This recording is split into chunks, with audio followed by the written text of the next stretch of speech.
They were built to fight America's wars. Torpedo-carrying drones, armored robots with machine guns, exoskeletons meant to turn one soldier into 10. Some of them worked. Some of them almost worked. And at least one of them left a piece of itself in the ground that took the government 40 years to clean up. One by one, none of these programs simply retired. They didn't get replaced on schedule. They got quietly shut down and left behind. Over the last 70 years, the US military has spent, by some estimates, billions of dollars trying to build machines that could fight without risking a single American life. A handful of those machines made it into the field. Fewer still made it into the history books. This is the story of the ones that got left behind. The drone helicopter that lost more than half its fleet to crashes. The exoskeleton so violent, its own engineers never once turned it on with a person inside. The armed robot that carried a rifle into Iraq and never fired a shot. And the billion-dollar robotic vehicle program that outlived its own parent project by 2 years before it, too, was cancelled. So the real question isn't why the US military built killer robots. It's why, again and again, it walked away from them. To understand why, you have to go back to the pressure that built each of these machines in the first place. World War II ended with the US holding a technological edge nobody else had. Radar, jet propulsion, the atomic bomb. And a hard lesson buried inside every casualty report. The side that keeps its own soldiers furthest from the front line wins longer wars at a lower cost. The Cold War made that lesson urgent. The Soviet Union had more tanks, more soldiers, more raw numbers. America's answer, again and again, was to try to outmachine them. Remote-controlled vehicles, computer-guided weapons, robots that could scout or shoot or die so a person didn't have to. By the 2000s, the pressure had a new shape. In Iraq and Afghanistan, the deadliest weapon on the battlefield wasn't a tank or a jet. It was a roadside bomb nobody saw coming, and the enemy wasn't a country. It was a shadow. Robots seemed like the obvious answer. Some of them were. Bomb disposal robots like Packbot and Talon saved thousands of limbs and lives, and they're still in service today. But for every robot that worked exactly as promised, there's another one whose story got buried along with the paperwork. Start with the Navy. In 1963, the US Navy put a robot helicopter on the back of a destroyer, and it started falling out of the sky almost immediately. The QH-50 drone anti-submarine helicopter was an unmanned, remote-controlled aircraft built by a company called Gyrodyne.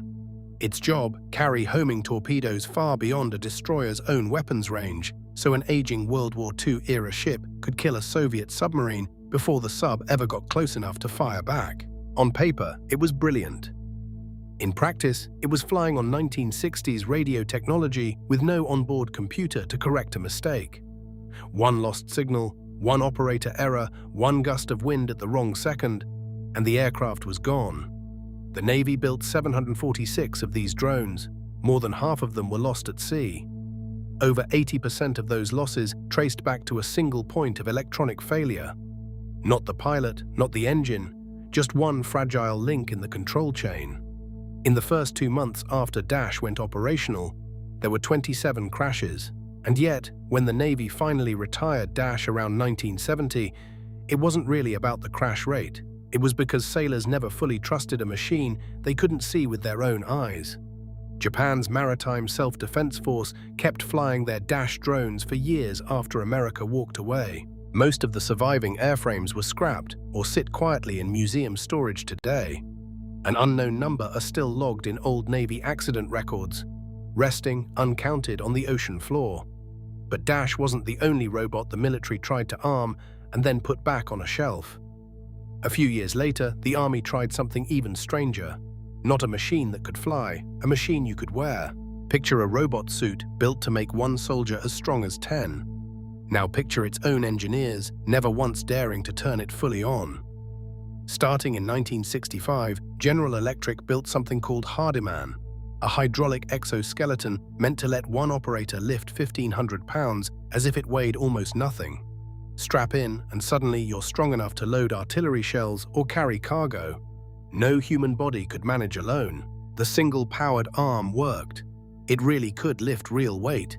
GE's own records show it hoisting a specified load of 750 pounds. But the whole-body version, both arms, both legs moving together, turned into a completely different problem. Small human movements got amplified into violent, unpredictable machine motions, and the suit itself weighed 3/4 of a ton, more than twice what it was built to lift. According to GE's own project history, the full exoskeleton was never once operated with a person strapped inside both arms and both legs at the same time. By 1971, the program was quietly wound down. Not with an explosion, not with a headline, just silence. That idea didn't die in 1971. It came back nearly 50 years later with a new name and a nickname straight out of a superhero movie: Talos, the US Special Operations Command's real attempt to build an Iron Man suit for soldiers. It too was cancelled in 2019. The officer in charge said it plainly. The suit was not ready for prime time in a close combat environment. Power. Integration. The same wall, 50 years apart. Two attempts, half a century apart, killed by the same unsolved problem, which raises an uncomfortable question for everything else in this story. How many of these programs failed not because the mission was wrong, but because the technology to control the machine simply wasn't ready yet? In 2007, the Army sent an armed robot into Iraq with a machine gun bolted onto its back. It never fired a single shot in combat. Within about a year, the program was pulled completely. Swords, the Special Weapons Observation Reconnaissance Detection System, was built on the chassis of Talon, the same bomb disposal robot already trusted across Iraq and Afghanistan. Bolt on a machine gun, add a remote video link, and a soldier could engage an enemy from 1,000 meters away without ever stepping into the line of fire. 3 units were sent to Iraq in August 2007 with heavy media fanfare, the first armed robot ever deployed in combat, and then almost nothing happened. The Army never authorized them to fire. By the time they reached the field, commanders had them weighed down with sandbags and used only as fixed weapon stations. They never moved. So what actually killed swords? Here's where we have to be precise. For years, the popular story was that the robot went haywire, pure internet legend, according to most official accounts. But that's not quite true either. Army acquisition official Kevin Fahey later confirmed that during a demonstration for Army leadership before deployment, one robot's gun started moving when it was not intended to move. Fahey explained the Army's extreme caution afterward with a line that says everything. Once you've done something that's really bad, it can take 10 or 20 years to try it again. The manufacturer has denied any dangerous malfunction, and the Army's official reason for withdrawal was cost and new safety certification requirements, not a single confirmed incident. No official has ever fully reconciled those two accounts. What we can say for certain, it wasn't pure rumor, and it wasn't a clean official story either. It was something messier, confirmed only in fragments by a named official years later. A safer successor, called Mayars, was built and tested for years afterward. But as far as the public record shows, it was never sent into full combat deployment either. Swords taught the Pentagon that building a robot that can hold a gun is the easy part.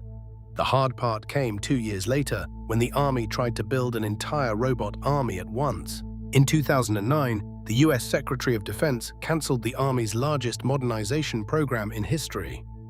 Most of what he was cancelling never even had a name the public would recognize. Future Combat Systems was supposed to be the future of the entire US Army. A network of manned vehicles, drones, sensors, and unmanned ground robots, including something called the XM219 Armed Robotic Vehicle, all talking to each other in real time, giving commanders a complete picture of the battlefield before the enemy even knew they were there. By the time Defense Secretary Robert Gates announced the cuts in April 2009, the program had already consumed roughly $19 billion. And while engineers had designed it for a Cold War-style tank battle, the actual wars America was fighting in Iraq, in Afghanistan, were about roadside bombs and insurgents, not armored columns crossing open ground. Gates cancelled the core of Future Combat Systems that spring, folding what remained into a new program. But here's the twist most retellings get wrong. The XM-1219 robotic vehicle itself didn't die with the rest of the program in 2009. It survived, restructured, for 2 more years, until July 2011, when the Army cancelled it on its own, over concerns that it simply couldn't reliably climb a curb or cross a ditch on a real battlefield. Not cost, not politics. The robot itself couldn't move the way soldiers needed it to move. The Army walked away with almost nothing to show for the robot army it planned to build. But not every forgotten program left an empty hangar behind. One of them left something in the Nevada desert, and what's actually still there is stranger than the rumor. Between 1957 and 1964, at a government lab in California, American scientists built something that has never been built again, before or since: a nuclear-powered cruise missile.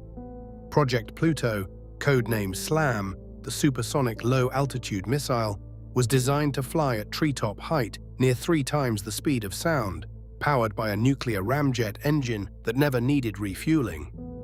In theory, it could fly for tens of thousands of miles, dropping nuclear warheads along its path. On May 20, 1964, its engine, the Tory 2C, was successfully test-fired at full design power at a site called Jackass Flats, Nevada. It remains to this day the only nuclear ramjet engine ever run at full power on Earth. 6 weeks later, the entire program was cancelled. Officially, intercontinental ballistic missiles could already deliver a warhead faster and more precisely, without the political nightmare of an unshielded nuclear reactor flying low over friendly and enemy territory alike during flight testing. Here's where the popular version of this story gets it wrong. It's often said the reactor is still buried out there. It isn't. Government records confirm the Tory 2C reactor was fully taken apart by 1976. Its fuel shipped off to a laboratory in Idaho. What actually lingers is stranger and better documented. The facility connected to it needed years of radioactive cleanup before it could even be scheduled for demolition, work that wasn't finished until 2007. 43 years after the program ended, America was still cleaning up after an engine that ran for less than a minute. Every one of these machines was supposed to change how America goes to war. A robot helicopter that could out-hunt a submarine, a suit of armor that could turn a soldier into a machine, a robot soldier that could hold the line without a pulse, a nuclear missile that never needed to land to keep killing. Almost all of them failed in exactly the way their engineers feared most. Not with a Hollywood malfunction, but by being too expensive, too far ahead of the technology available to control them, or too dangerous to actually use, so they were shelved, scrapped, quietly cancelled in a memo nobody outside the Pentagon ever read. Here's what's not speculation. The Pentagon's own 2026 budget sets aside more than $13 billion for AI-driven autonomous systems. Unmanned vehicles, self-organizing drones, ground robots, resupplying Marines in the desert right now. The pattern that built and killed every machine in this video is running again, today, funded, and out in the open. We just don't know yet which parts of it will still be standing in 50 years. If stories like this are your thing, subscribe. There are hundreds more of these locked doors across the country.